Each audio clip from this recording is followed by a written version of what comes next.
They will say that I have shed innocent blood. What's blood for, if not for shedding? With my hook for a hand, I'll split you from your groin to your gullet.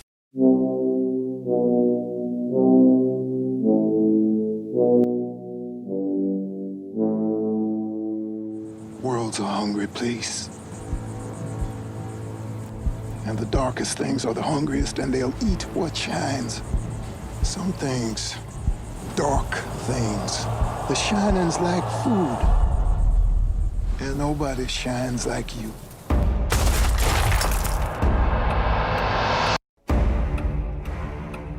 You're magic, like me. I don't know about magic. I always called it the shining. I want to find them, stop them. No fear, you understand? I haven't felt power like that so long. They eat screams and drink pain. And they've noticed that little girl. You will scream for years. You should be afraid. Why is that? Because you don't know where you're standing. Hello, Donnie.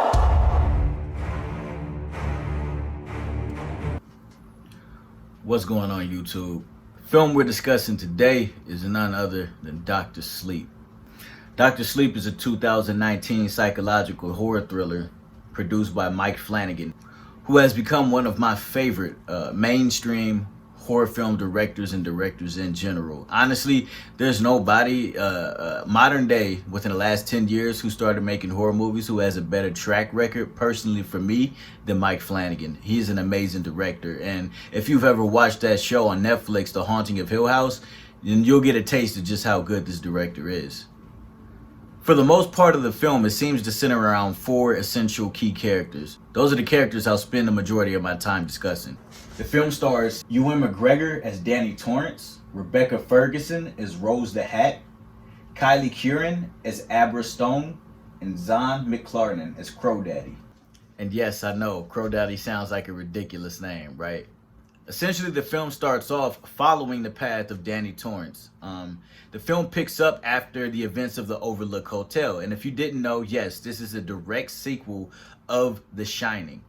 And what I like about this film is that even though it expands on the lore of The Shine, the actual thing called The Shining, that allowed Danny Torrance, who's now played by Ewan McGregor, to experience those entities in the Overlook Hotel, those forces of evil, it doesn't feel like they've taken the movie out of its core element. It still feels like it belongs within the Shining universe. It is just expanded upon to the point that it almost becomes a horror fantasy, and it is amazing and it blends together very well. The biggest standout performance from me personally would have to be from Abra, who's played by Kylie Curran. Her acting in this movie is amazing. There wasn't any point where I felt like, man, this child actor kind of sucks. Because there are a lot of movies, and I don't mean to talk about child actors and children actors because I know it's a very difficult field. And being a great child actor really requires a lot of skill and talent. And not everybody can have it. And it doesn't take every child their first major film that one shot to get there. But I've never seen her in any movies prior to this, and her performance in this movie was amazing. Just the way that she carried herself, it was a very empowering female character. She was really the one trying to tackle the issue of what was going on. With Ewan McGregor's character being very reluctant because of his experiences as a child. And these new forces that they're facing are really, really dangerous, and they kind of add an element to the lore that pretty much makes the Overlook Hotel one of the most dangerous places. The Shine itself, the lore is expanded upon to where it's not only those spirits that were trapped in the Overlook Hotel and the essence around the Overlook Hotel itself, but the actual gift that Danny has, that Shine, that is actually a gift that Abra has. It is a gift that I personally believe that the father had from The Shining, but he didn't understand it, and because of his alcoholism, he was easily manipulated into becoming a part of that. You see what I'm saying? Instead of trying to kill him and kill the mother like the house was doing, it recruited Jack into the house. And we have an element of that here, because there's also another character who's a side character, but she's not really important or crucial to the story, but she's pretty much there for the exposition to come in. So we get an explanation of who these people are, who are called the Knot. You understand what I'm saying? Because there needs to be an explanation, and there needs to be, because they can't just throw in extra stuff and lore without explaining it, because you'd just be completely lost. But the way that they have this exposition makes perfect sense because of what's happening within the story. And that character who they use pretty much for an exposition dump, but is also a pretty important side character, is portrayed by Emily Lind, who plays Snakebite Annie. Now, this female also has The Shining as well. And the Knot, which is the core group of villains that we're facing in this movie, are recruiting her in because she has a special ability along with the fact that she shines. Now, the shine, to put it briefly without a spoiler, is just some type of gift that some people are born with. And there are people who are born with it who probably don't know about it, and they shine a little bit. And there's people who shine very, very bright, which is Danny. Danny shined very bright as a child. However, there are also other people who shine, who feed on children who shine, because children who shine have the brightest shine and they're the strongest. And this thing, feeding off of children, these people who feed off children with shine also have shine, and because of that, it has adverse effects, and it gives them certain abilities it gives them certain abilities that normal people who shine don't have. And we have this dilemma where pretty much all the villains shine, the main two characters shine. The only difference is these people who shine feed off other people who shine. And I know I'm saying shine a lot, but that's what it is. It's Tony, you know, the little finger thing that he did. That's what the shine is. It's an essence, a type of force that's in people. And this movie, like I said, the way that they infuse these mythical elements into a film as serious and as dark as The Shining, and they meld together so fucking well. They really do. Like, Mike Flanagan is an amazing director. To beat that, do you know how complicated that is, to infuse a mythical element, a supernatural element, and then a horror element into one movie and do it successfully and flawlessly? The horror element of this movie doesn't lack at all. There's some pretty disturbing scenes in this. Now, I will say, the only negative I had about this movie is the decision they made at the end. And I'm pretty sure it's because they couldn't get a certain actor back. But to me, it was like, you might as well have not even done that. But it made complete sense because of the ending of The Shining. It made perfect sense that this character was in this movie at the ending in a form of temptation for our main protagonist. And it's kind of questionable about who our main protagonist is, because you may be thinking it's Danny Torrance and it's Ewan McGregor. But at the same time, it may be Abra. Abra may be the main character.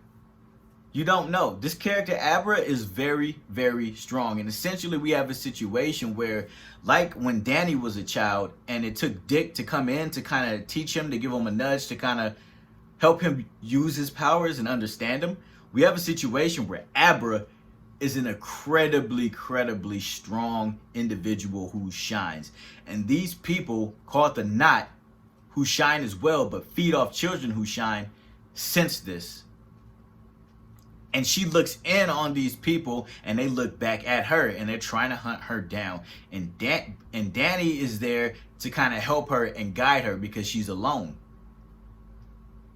And she has to make it through. And Danny himself, we're dealing with him. It's really great to see. It doesn't feel like this character, Danny as an adult, is far-fetched from Danny as a child and what he experienced at the Overlook Hotel. It's not far-fetched in the place that we see him at. He's an alcoholic just like his dad. He's getting drunk, he's doing drugs, he's homeless, he's just catching a bus, going from place to place, just battling alcoholism. And it makes sense for somebody to experience that type of traumatic event as a child to end up displaying the same type of characteristics and behavior that his father did. And it doesn't feel out of place. And he kind of finds purpose in the fact that he has his shine, and he uses his shine to help people who are dying, is where we get the name of the film, Dr. Sleep. They're like, you belong here. You know, he's helping people find comfort in death. Like, we don't just, it's not nothingness. We continue. I'm not too sure about what it all is, but I know there's a place.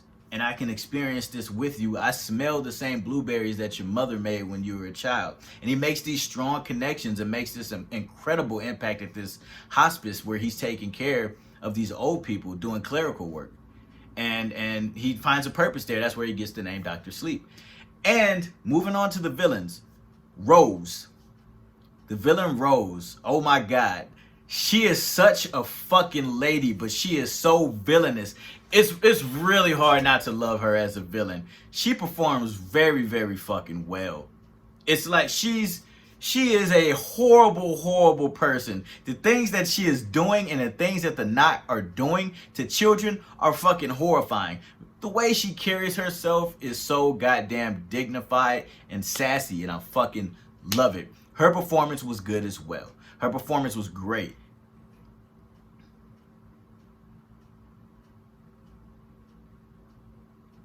The main driving force of this character in the film is essentially the main boss, the big baddie, the final battle. That's who she is. But she plays an important role because she's pretty much the alpha of the Knot. She is the alpha.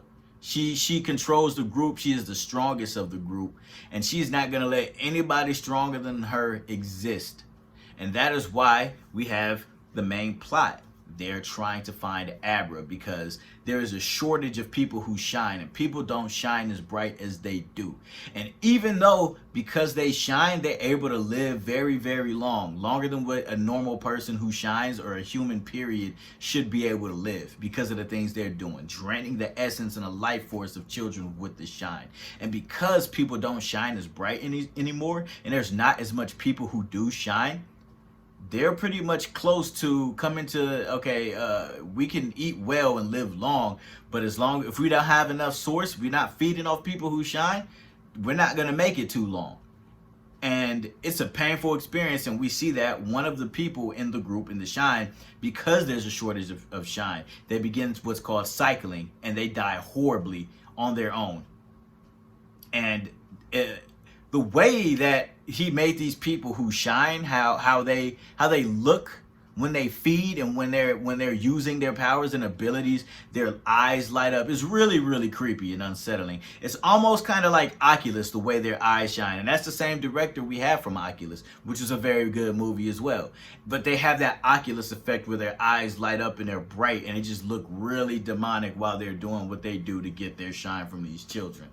As well as Danny and Abra, the way they look as well when they use their powers. It isn't exactly the same as the way that the people who drain the shine from children look, because they're actually still human.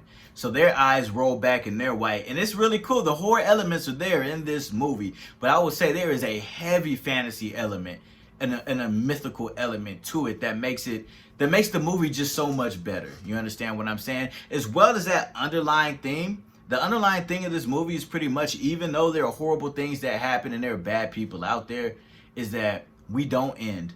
It's okay to be afraid. It's okay to be afraid to die, but there's still hope. We don't completely end. Death is not the end. It's not blackness. And even if there are evil people out there who are just horrible, at the end of the day, there's still people out there with good in their hearts. Still people out there willing to do good. So aside from it just being a horror movie, they do tackle some that existential dread that people feel when it comes to death. You understand?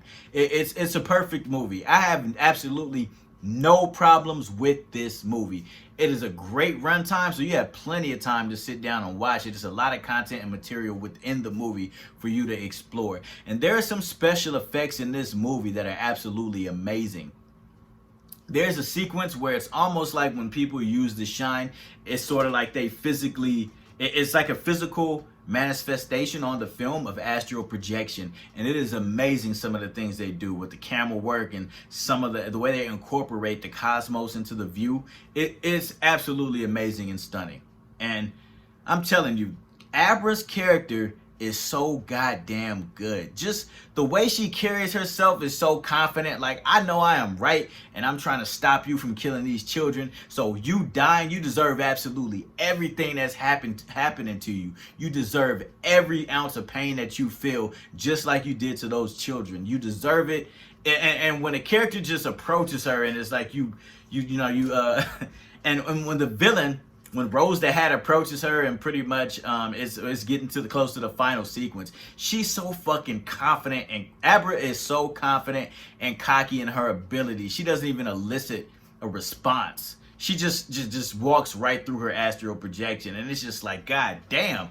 She knows she the shit. It's just an amazing movie. It is excellent. I have absolutely no problems with it, other than the decision they decided to do at the end. It kind of took me personally out of the film because I did watch the original as a child, and I am a huge fan of Jack Nicholson. So the decision they made at the end pissed me off, but not enough for me to ruin the movie and not enough for me to ruin the grade. And I know you heard me say I will no longer grade art house horror films, but this isn't an indie horror film. This is a film from a director who's quite well known in the mainstream, and this was a mainstream release. So I will give this film a fucking A. And is this movie worth your time and your money? It absolutely is. If you are a fan of The Shining, if you're a fan of Mike Flanagan, if you're a fan of horror movies, if you're a fan of fantasy elements being incorporated into horror films, then this definitely is a film for you. So, with that being said, this is the Black Horror Review. This is your host, the Dread Emperor. And to all my subscribers on Patreon, and my subscribers on Twitter, and my subscribers on YouTube, I really appreciate your support. I wasn't expecting the channel to even get probably like 20 views, but I got 80 subscribers now, all thanks to you guys. I really do appreciate your support, and I hope you stay safe during these times of isolation. Peace.